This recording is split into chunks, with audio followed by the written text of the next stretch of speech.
சென்னையில் நடந்த தூய்மை பணியாளர்கள் போராட்டம் தற்போது மாநிலம் முழுவதும் பரவி வருகிறது. மதுரை, நெல்லை, நாகை மாவட்டங்களில் நடந்து வரும் போராட்டம் தொடர்பான தகவல்களை செய்தியாளர் பிரசன்னாவிடம் கேட்கலாம். பிரசன்னா, முன்னதாக சென்னையில் நடந்த அந்த தூய்மை பணியாளர்களின் போராட்டமே மிகப்பெரிய ஒரு கவனத்தை ஏற்படுத்தி இருந்தது. தற்போது மாநிலம் முழுவதும் பல்வேறு இடங்கள்ல போராட்டத்தை அவங்க தொடர்ச்சியா தொடங்கி இருக்கிறாங்க. என்ன சொல்றாங்க அவங்க தரப்புல இருந்து? விக்னேஷ், சென்னையில் 13 நாட்களாக தூய்மை பணியாளர்கள் தங்களது பணியை நிரந்தரப்படுத்த வேண்டும் என்கின்ற நியாயமான ஒரு போராட்டத்தை முன்வைத்து போராட்டம் எடுத்துட்டு சூழலில் தமிழ்நாடு அரசு காவல்துறை மூலமாக போராடிய துப்புரவு பணியாளர்கள் மீது கடுமையான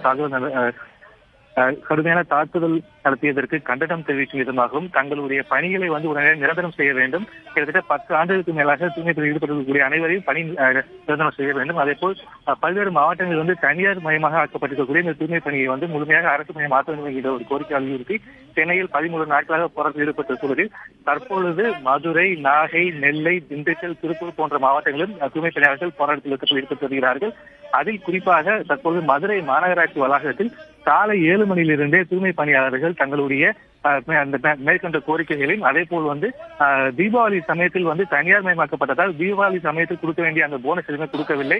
அதே போல் கொரோனா காலகட்டத்தில் உயிரை துக்குமை நினைத்து நாங்கள் சமூகத்தில் ஈடுபட்டிருந்தோம். அப்போது எங்களுக்கு 15,000 ரூபாய் ஊக்கத்தொகையாக தரும் என அரசு அறிவித்திருந்தது. அந்த தொகை தற்போது வரை எங்களுக்கு வழங்கப்படவில்லை.